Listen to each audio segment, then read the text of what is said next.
Bonjour à tous et bienvenue dans cet entretien spécial France 24 RFI. Alassane Ouattara, bonjour. Bonjour. Merci d'avoir accordé cet entretien à Radio France Internationale à France 24. Avec Christophe Boisbouvier, nous vous accueillons, Monsieur le Président, alors que se termine votre première visite d'État en France, au cours de laquelle vous avez signé un accord de défense et de sécurité entre la France et la Côte d'Ivoire. Tout à fait. Un accord qui n'est pas encore rendu public, sur lequel nous allons donc exercer notre curiosité bien naturelle, puisqu'à l'Élysée, on insiste sur le fait que le temps de la France-Afrique et de ses accords secrets est définitivement révolu. Cela fait 8 mois que vous êtes officiellement président de la République de Côte d'Ivoire, élu à la fin 2010, installé au palais présidentiel à l'issue d'une crise longue et meurtrière que nul n'a oubliée et qui a, on le voit, laissé beaucoup de traces, ne serait-ce que parce que votre prédécesseur, Laurent Gbagbo, est aujourd'hui dans l'humiliante position de détenu à La Haye, inculpé par la CPI, à laquelle vous avez décidé de le remettre plutôt que de le juger dans son pays. Cette visite en France qui s'achève est impressionnante. Elle est impressionnante particulièrement par la pompe et le déploiement de mesures de protection par votre hôte Nicolas Sarkozy, qui a joué un rôle non négligeable, on le sait, dans votre installation au pouvoir. 5 divisions de l'armée française mobilisées, des hélicoptères, la cavalerie républicaine, etc. etc. Alors, j'ai d'abord envie de vous demander si vous avez, vous aussi, le sentiment de devoir être à ce point encore protégé. Non, point du tout. Moi, je n'ai pas vu tous ces déploiements dont vous parlez parce que peut-être j'étais dans une voiture. Mais vous savez, une visite d'État, elle est organisée d'une certaine manière. Je ne pense pas qu'il y ait eu des mesures particulières prises pour nous. En tout cas, je remercie le gouvernement français, le président Sarkozy, de la manière dont les choses se sont passées. Nous avons eu de très bons entretiens avec lui-même, avec les autorités françaises en général, avec le MEDEF et tous à la mairie de Paris. Donc vous n'avez pas le sentiment vous-même d'être dans une situation de fragilité qui impose, parce que nous on connaît les visites d'État, c'est vrai que c'était quand même particulier. Ah bon, maintenant c'est ma première visite d'État, peut-être quand je reviendrai la prochaine fois, je pourrai faire la comparaison.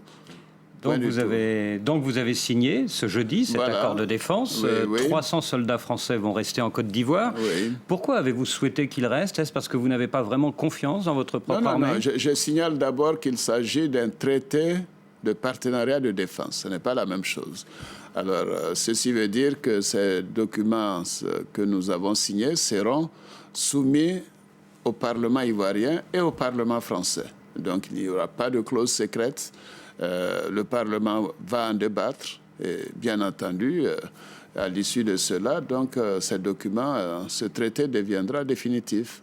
C'est donc un traité qui concerne les questions de formation, les questions donc relatives à l'équipement, l'information de l'armée ivoirienne. Il n'y a pas donc de question de protection d'un gouvernement ou d'une autorité quelconque. Nous n'en avons pas besoin en Côte d'Ivoire. Nous avons un pouvoir démocratique. Moi, j'ai été démocratiquement élu. Nous avons eu une élection législative apaisée, démocratique. Le pays est en paix. Le pays est au travail, nous n'avons pas besoin de protection de qui que ce soit. Est-ce que c'est pas un peu angélique de voir la situation comme ça? Parce que vous avez reconnu vous-même tout à l'heure que ça avait laissé des traces, tout ça. Et qu'il y a encore quand même beaucoup de tensions dans le pays. Et au fond, puisqu'on se souvient tous que il a fallu ce déploiement de force pour vous installer dans cette fonction, peut-être que, ma foi, la situation dans le pays n'est peut-être pas aussi confortable je voudrais que ça. tout de même, M. Attal, apporter une précision. Le travail a été fait par les forces républicaines de Côte d'Ivoire.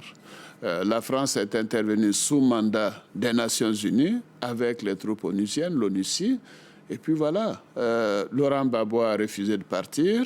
Nous l'avons fait partir et maintenant le pays est en paix, le pays est en sécurité. Ce n'est pas une vue de l'esprit. Venez à Abidjan, vous verrez que les gens vaquent à leurs occupations, que le pays est en paix, les restaurants sont pleins, les avions, les hôtels, les choses se sont normalisées. Vous n'avez aucune crainte d'un coup de force, d'un coup d'État? Point du tout. Nous sommes bien organisés, l'armée est unifiée, la gendarmerie, la police sont redéployées à plus de 99%. La normalisation est faite. Alors tout de même, la réconciliation, c'est pas facile. Hein, oui, 9 là, mois je suis après. d'accord. Est-ce que facile, la question, pas de notre fait. La question que beaucoup se posent en Côte d'Ivoire et à l'extérieur, c'est est-ce que la justice sera impartiale et est-ce qu'elle passera aussi pour les anciens chefs rebelles FRCI qui ont commis des crimes? Mais vous savez, pour moi, il n'y a pas de distinction entre Ivoiriens. Alors, ne commençons pas à dire les Ivoiriens de tel bord ou de tel bord. C'est ce qui a créé précisément les problèmes de la Côte d'Ivoire, la question de l'impunité. Il n'y aura pas d'impunité. Traitement égal de tous les citoyens. Nous avons mis en place une commission nationale d'enquête qui finira son travail, j'espère, en fin février, début mars.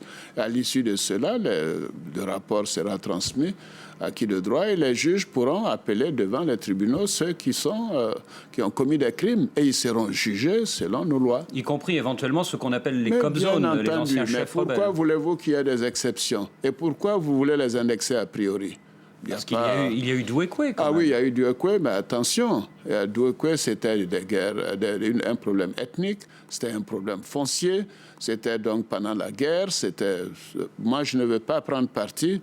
J'attends de voir le rapport de la commission nationale d'enquête. Il y a eu également Yopougon, il y a eu Abobo. Vous voyez, donc attendons de voir le rapport de la commission nationale d'enquête. Et au vu de ce rapport, les juges se prononceront. Ça arrive souvent que les médias fassent le travail plus rapidement que les commissions d'enquête. Et nous avons, sur France 24, montré des vidéos qui pourraient demain se transformer en preuve à charge devant une cour. Bon, donc vous le savez. Non, mais il faudrait les donner à la commission nationale d'enquête. Hein. Nous ne voulons pas avoir une protection de l'information, point du tout. Moi, je souhaite que cette commission entende tout le monde, y compris les journalistes de France 24 qui ont des choses à dénoncer ou à nous donner. Il faut que la justice se fasse et que tous les citoyens soient traités de la même manière. Je ne veux pas d'exception. Je ne veux pas que la Côte d'Ivoire retombe dans l'impunité. Et il n'y aura pas de protection de qui que ce soit. Sans remettre en question cette déclaration de principe, vous avez dit pourquoi est-ce qu'elle ne ferait pas son travail en toute indépendance et en toute sérénité et en toute équité? Peut-être parce que on se dit qu'il y a peut-être une dette que vous avez contractée auprès de gens de ces forces militaires qui vous ont effectivement contribué à vous installer au pouvoir. Est-ce que vous êtes totalement libre vis-à-vis d'elle? Écoutez, moi, je considère que nous avons une armée réunifiée. Nous avons fait en sorte que les forces soient intégrées. Vous savez, les forces dont vous parlez, les commandants de zone dont vous parlez, ne sont qu'une vingtaine sur plus de 500 responsables de l'armée. Alors, est-ce que cela peut créer une différence? Moi, je ne le pense pas. Mais je pense que la page est tournée.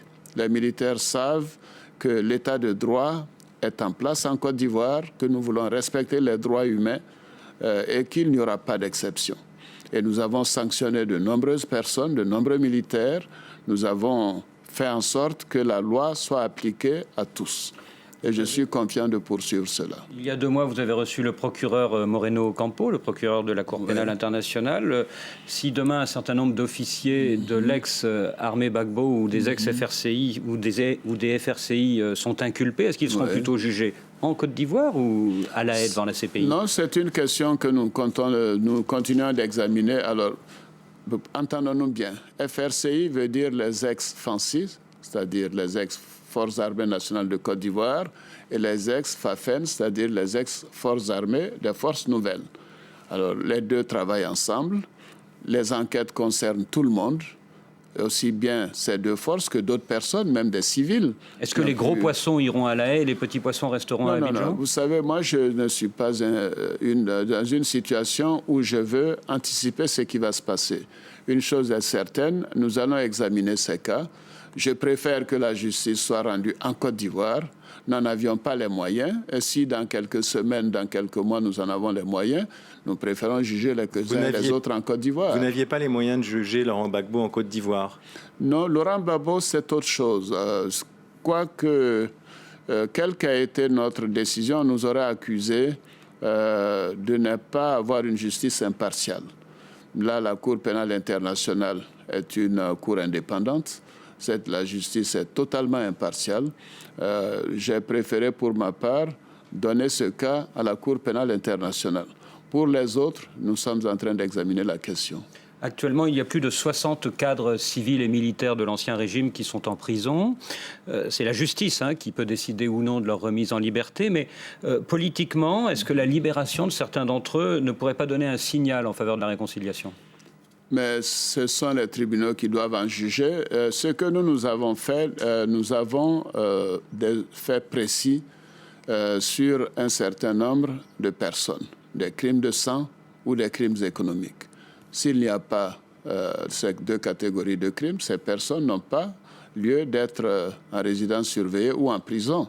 Alors la justice fait son travail, il faut la laisser faire son travail. Dans ce que vous avez dit tout à l'heure, je ne l'ai pas repris sur le moment où vous avez parlé des élections législatives qui n'ont quand même pas été un vrai succès puisque l'opposition n'y a pas participé. Mais attention, M. Attal, le vote n'est pas obligatoire, la participation d'un parti politique à une élection n'est pas obligatoire. Et cela, le fait qu'un parti politique n'a pas participé à des élections, cela ne rend pas l'élection illégitime. Non, mais ce n'est pas une déception quand même pour vous. Attention, nous n'avions pas participé aux élections de 2000, aux élections législatives. Le Parlement a légiféré. Nous n'avons jamais remis en cause les décisions prises par ce Parlement. J'ajoute que le taux de participation aux élections législatives de 2011 sont largement supérieurs au taux des élections législatives de 2000. Oui, mais tout de même, Monsieur le Président, le RHDP maintenant est hégémonique à l'Assemblée nationale. Comment vous allez faire pour réconcilier les Ivoiriens ? Mais je continue de leur tendre la main. Je considère que c'est important de rentrer dans ce processus. J'ai proposé au FPI de venir au gouvernement. Ils ont hésité, ensuite ils n'ont pas accepté. Je leur ai demandé de venir aux législatives. J'ai fait cas des erreurs commises en son temps par mon propre parti de ne pas participer aux élections législatives. Là encore, ils ont opté de ne pas participer. Mais je dis, la participation à une élection n'est pas obligatoire. Est-ce que c'est parce qu'ils n'ont pas tourné la page Gbagbo ? Mais vous savez, je n'aimerais pas compliquer les choses pour une éventuelle participation du FPI à la vie politique ivoirienne. Je suis le président de tous les Ivoiriens. Je souhaite que le FPI participe aux prochaines élections, les élections locales, c'est-à-dire les élections municipales, les élections régionales. C'est important pour la vie démocratique en Côte d'Ivoire. Je suis déçu personnellement du fait qu'il n'ait pas participé aux élections législatives, mais donnons du temps au temps. À l'issue de ces élections, vous allez former un nouveau gouvernement. Est-ce que Guillaume Soro restera votre Premier ministre ? Une chose est certaine, le président du Parlement sera du RDR, puisque le RDR a la majorité au Parlement. Maintenant, en ce qui concerne Guillaume Soro, l'actuel Premier ministre, nous en parlerons avec le président Bédié. Nous prendrons la décision qui sera dans le meilleur intérêt de la Côte d'Ivoire. Parce qu'il y a un an, en effet, vous parlez du président Bédié, il y a un an, avant le deuxième tour de la présidentielle, vous avez promis au président Bédié que le prochain Premier ministre serait PDCI. Et aujourd'hui, dans le parti du président Bédié, on s'impatiente. Ah bon? Mais écoutez, moi, je discute avec le président Bédié, je n'ai pas vu de signe d'impatience. À la base du PDCI, vous savez comme nous, vous êtes beaucoup mieux informé que nous, vous savez très bien que ça s'impatiente. Monsieur Boisbouvier, c'est avec le président Bédié que je vais discuter de cette question. Est-ce que vous parliez du perchoir pour le RDR ou est-ce qu'éventuellement le perchoir pourrait revenir à Guillaume Soro ? Oui, mais si le président Bédié et moi, nous considérons qu'il faudrait passer à une telle étape, nous pourrions le faire. Mais le RDR a la majorité au Parlement. Le président du Parlement sera du Rassemblement des Républicains. Franchement, est-ce que c'est pas plus facile de désarmer peut-être les anciens comme zone tant que Guillaume Soro est Premier ministre ? Mais la sécurité est bonne en Côte d'Ivoire. Venez nous voir, vous allez le constater. Moi, j'étais Premier ministre il y a 20 ans. Maintenant que je suis président de la République, j'ai en même temps, tous les matins, les informations concernant la sécurité dans la nuit, dans la veille. Et les chiffres sont à peu près comparables. Je crois qu'à Abidjan, la sécurité est revenue. À l'intérieur du pays, c'est bien le cas. Et par conséquent, nous allons passer à une autre étape qui est la réforme du secteur de sécurité pour mieux contrôler ces jeunes gens qui ont pris les armes, qui ont soutenu les forces républicaines à l'occasion du départ de Laurent Gbagbo. Vous avez eu un certain nombre d'entretiens économiques à Paris avec le MEDEF en particulier. Oui. Vous avez certainement discuté de ça avec Nicolas Sarkozy. Vous avez dit que les entreprises françaises n'étaient pas suffisamment présentes. C'est pas l'impression qu'on a parce qu'on les voit quand même assez... Enfin, les grandes en tout cas. Total, Bouygues, Bolloré, etc., assez présentes. Oui. Certaines sont présentes et n'ont pas bougé, mais d'autres ne sont pas aussi présentes que moi j'aurais souhaité. Total, par exemple, n'avait pas été là pendant quelque temps. Et je pense d'ailleurs que c'était une décision du groupe Total par rapport à ce qui se passait en Côte d'Ivoire. La sécurité, alors. Donc peut-être qu'ils pensent que c'est à Total de dire pourquoi elle n'était pas là, cette société. Ceci étant, nous constatons qu'avec la sécurité, le pays en paix, avec les réformes économiques que nous venons de mettre en place et le fait que la Côte d'Ivoire connaît un véritable rebond, nous allons passer d'un taux de chute de la production nationale de 5% l'année dernière à un taux de croissance de plus de 8 à 9%. Donc c'est un rebond considérable. Beaucoup d'entreprises viennent, d'autres pays européens, d'Asie, d'Amérique latine. Vous ne sentez pas les conséquences de la crise internationale en Côte d'Ivoire? Non, moins qu'ailleurs, parce que nous produisons des produits tels que le cacao, l'EVA, le caoutchouc, nous produisons du pétrole, nous produisons des produits de consommation qui vont dans les pays voisins. Globalement, la situation se passe de manière convenable, mais vous savez, pour une bonne croissance, il faut des investissements. Nous avons réduit le déficit et nous avons accru le taux d'investissement de manière considérable. Cette année, nous allons quasiment augmenter le taux d'investissement de 50%. Avec tout ça, il y a donc des opportunités. J'ai rencontré le MEDEF et je leur ai dit qu'il était temps de venir rapidement parce que nous serons ouverts. C'est une situation de bonne gouvernance, une situation de compétition. Et les premiers seront les mieux servis, bien entendu. Dans 3 mois, les Français vont voter, vous le savez. Oui.